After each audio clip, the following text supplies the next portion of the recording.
Yeah, I mean, I don't even know. I'm on cloud nine. I don't know about you guys, but yeah, I've believed in myself since day one, and I've said it. When we sat down, I specifically remember at Travelers, the four of us, me, Wolf, Victor, and Justin Suh, and I just told everyone, all four of us, and obviously we've all had some pretty good paths. Justin struggling a little bit, but we all believed since day one that we can do this, and I haven't let up from that. I feel very comfortable in this position.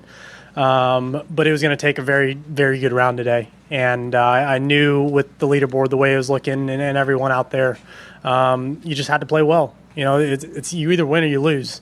And, I got off to a little shaky start, made the putt on one, and, went full steam ahead there. I do look at leaderboards. I want to know where I'm at. Why not? I don't think it affects me. I think it's good to know where you're at. I don't want to be coming down 18 knowing I need to make par and trying to force a birdie or doing something stupid. So yeah, when I looked on 12, and there was a party of us at 10 under, and someone was going to separate themselves. Especially with 16 gettable pins, 14, 15. But I knew where I stood, stepping on 16 tee. I knew I hit a good shot. I had to hit a good shot, tied with Paul after he just made birdie and. What a drive that was on 16. Quick. Yeah, no, I mean, this is the first time where I've been around a leaderboard that crowded. So many guys, out there trying to make birdies. We're all tied for the lead, whatever it is, one back. Especially in the closing holes out here. They're not easy. We got a little fortunate with some pin locations today coming down the stretch. But JJ's huge. JJ, I'm so lucky. I'm so happy to have him on the bag. Thank you, Ryan Moore, for not keeping him.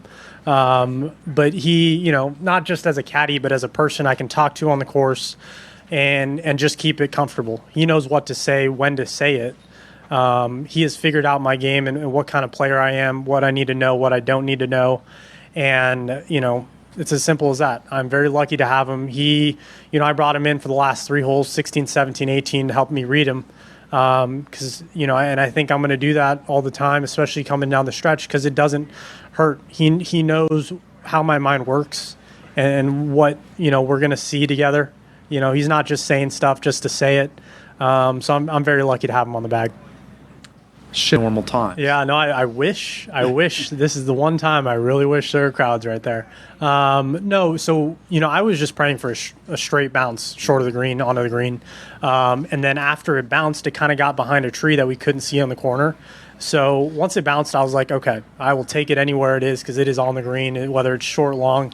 And then I kind of peeked around right at the tee and I looked around the tree and it looked really, really good. So, I heard some claps.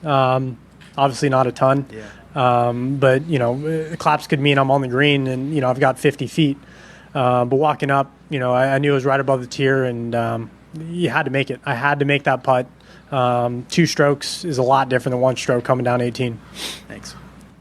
My caddy mentioned, gave me some advice after the second round last week in Memphis. And, I think if you look at my putting stats, for me, normally if I'm putting around 0, I'm very happy. But the last 2 days in Memphis, I thought I made huge strides.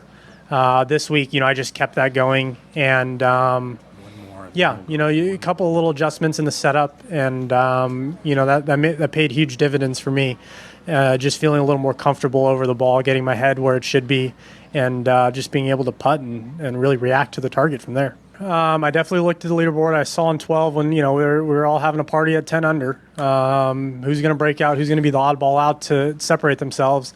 And, I hit a really good drive on 12. Not a great approach shot, made up and down. Hit a good drive on 13. And at that point, I knew someone was going to have to break out. Does that mean I'm going to change my game plan? No. I went for 16. What was it, Friday? I think they moved it up. So I went for 16, so it's not like that game plan changed, whether I was going to go for it. But, I had to step up and be fully committed that I was going to hit driver, not be like, okay, if I hit driver, this could end up here, this could end up there, we can chip out, make par, whatever it is. I had to be fully committed. And, I think that's why I played 14 at Muirfield so well. It's because I had to be fully committed. There's water on your right. There's a hazard on the left on 16. But that's pretty far away, and I just had to be fully committed. And JJ asked me, are you sure? Is this what you want to do? I'm like, yes, this is a driver. This is perfect.